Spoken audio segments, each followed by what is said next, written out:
সে টোটকা 100% কাজ হবে। সে তাকনদের শিকড় ম্যানেজ করতে হবে।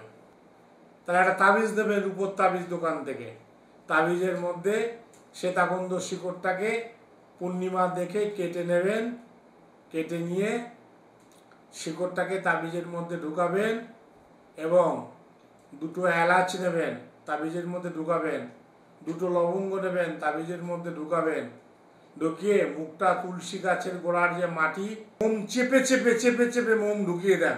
চতুর্দশীর দিনকে আপনি আহ্বান করলেন সে তাকন্দর গাছটাকে এবং পূর্ণিমার দিনকে শিকড় ছেদন করলেন, শিকড় ছেদন করে শিকড়টা কেটে নিলেন, নিয়ে ঢুকালেন তাবিজের মধ্যে, দিয়ে তুলসী গোড়ার মাটি দিলেন, এলাচ দিলেন, লবঙ্গ দিলেন এবং একটুখানি সরষের তেল দিয়ে লেপে দিলেন।